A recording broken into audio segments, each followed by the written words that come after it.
One of the phrases my kids dislike the most that I say, and there's probably a bunch, but one of them is when I use the phrase, the other day. The other day could be 20 years ago.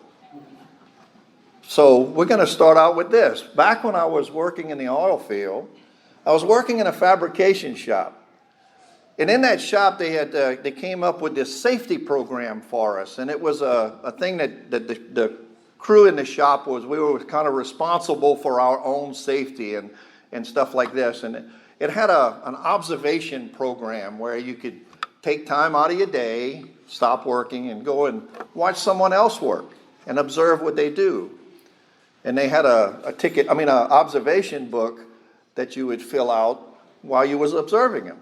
And it's like a snapshot, a minute in their day. And then once you finish, you review it with them.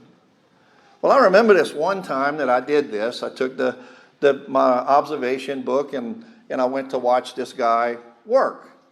Now, back up a little bit. When I was working in that shop, I was one of the guys that every time a new helper came in, especially if he was green, he didn't know anything, they would put him working with me because I took the time to teach supposedly how to do things the right way, how to do it the safe way.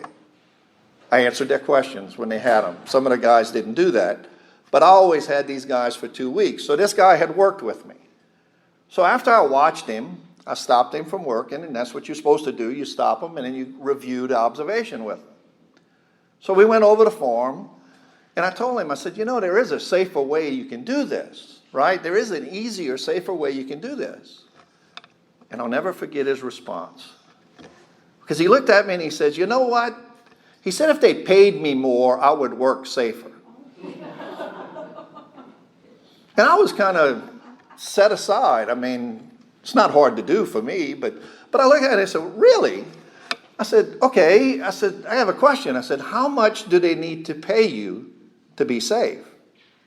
He says, what do you mean? I said, well, no, you asked a question. You made a statement. I want to know. I'm trying to get an answer here. How much more do they need to pay you so that you can make sure that you have all your fingers and all your toes and your eyes and all of this? How much more do they need to pay you for you not to get hurt?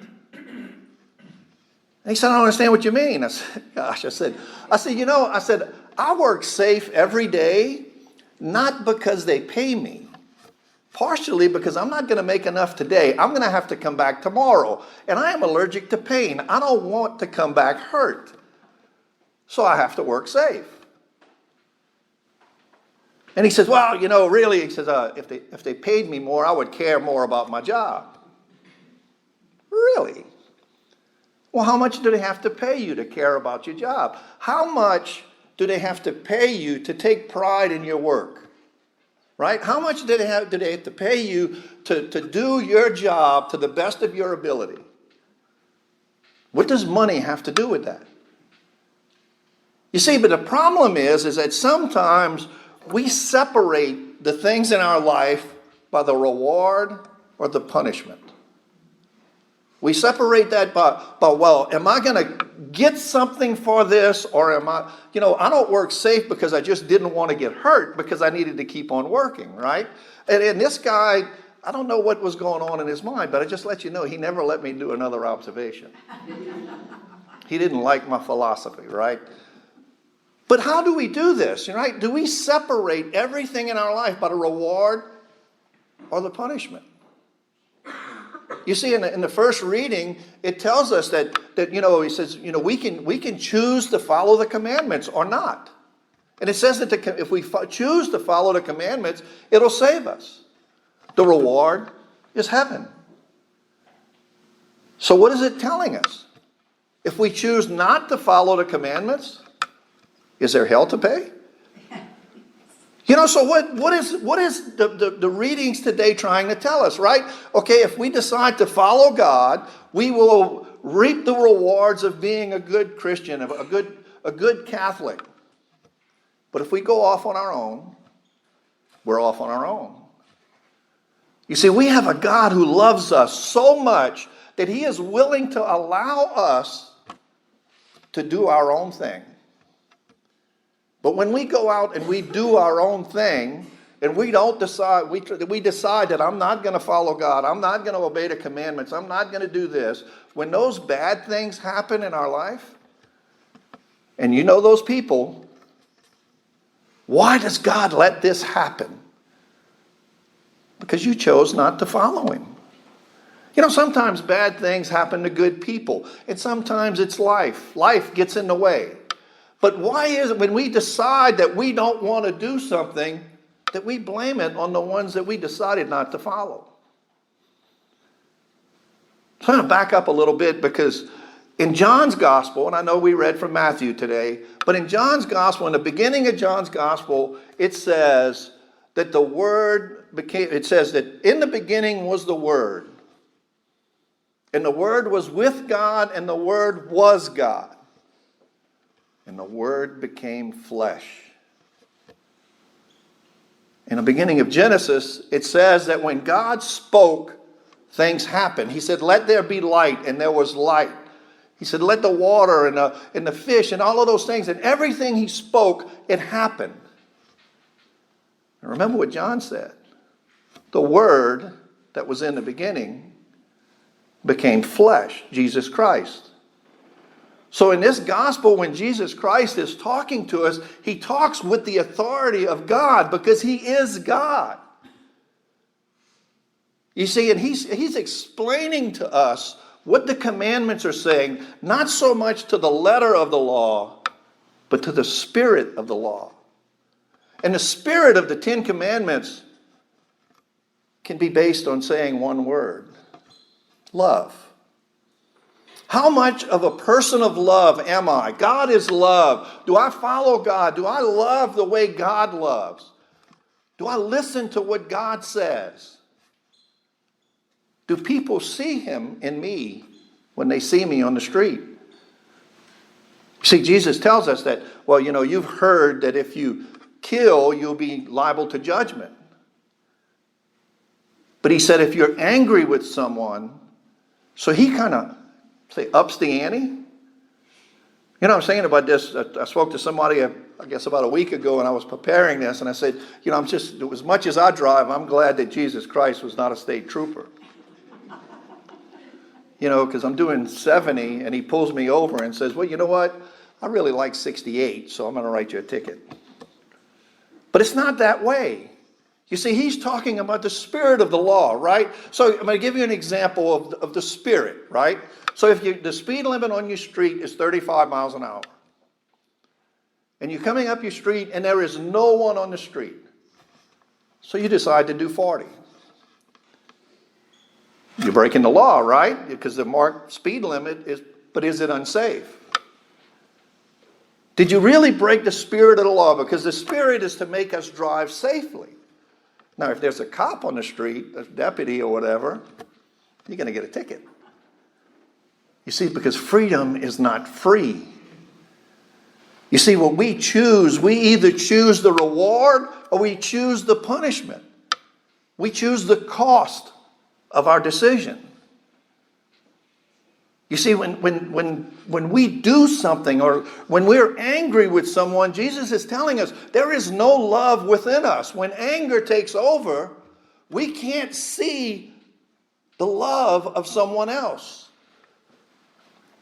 So that's why he ups the ante. That's why he tells us that, you know, not only if you kill, but if you're angry, you'll be liable to judgment. Why? Because love is removed from us. Then he says if you lust, oh, you know, they said if you commit adultery, you'll be liable to judgment. But if you lust over a woman in your heart, you've already committed adultery with her. Why is he telling us that? Because he's saying that our spouse, that this person that we're married to, this person that we committed to live our lives with, is that gift from God. And we're not supposed to look around. Now, of course, I'm going to tell you this. I heard one day when a guy said, you know, if you see a man or a woman and you say, you know, it's a really nice looking person, and you say, oh, God, you do good work. But that's it. That's okay. We can appreciate God's beauty. But we can't keep that in our hearts. You see, because he says that if we lust over someone, we've already committed adultery. Now, ladies, I'm going to tell y'all something. You're not off the hook. Because, Jesus was saying this to the men, but the women have the same obligation, I guess you could say, right? Because that guy that you married, that gift from God, he might not look quite the same anymore, but he's your gift. And that's your focus. So then Jesus goes on and he says about the vow. When you make a vow, be true to your vow, right? And I give a talk at a retreat, and I use the 10 Commandments in that talk. And when I was preparing this, I realized that this is the commandment that we probably break the most. You see, because sometimes we don't really stick to our vow. You see, and Jesus says, make your yes mean yes and your no mean no. But sometimes our yes means maybe. And our no means probably not. Is our commitment true? Are we committed to following Jesus Christ? Because Jesus Christ is the one that we're going to follow into the kingdom of heaven for eternal life. And if we're not following him, where do we end up? And I said, and I preface this by saying I thought about this yesterday right before Mass about reminding you that Lent is right around the corner. And it's coming up. And one of the things I always hear from people is, gosh, I really have trouble finding something to give up for Lent. And a lot of people are right now searching for that one thing. I'm going to give this up for Lent, right? Well, I'm going to challenge you. If you can't find that thing to give up, and a good friend of mine, a priest who passed away, said, if you can't give anything up, start something new. Start something new. Add something into your life that you didn't do before and be committed to it.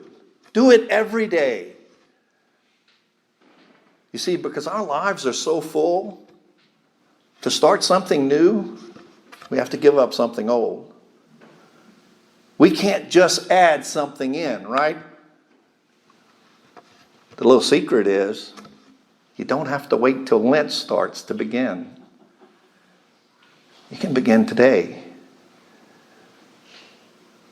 And you see, the question for us all is to know, how committed are we to following Jesus Christ? How committed are we to our faith, to this love that Jesus Christ is calling us to, the spirit of the law? And does our yes mean yes?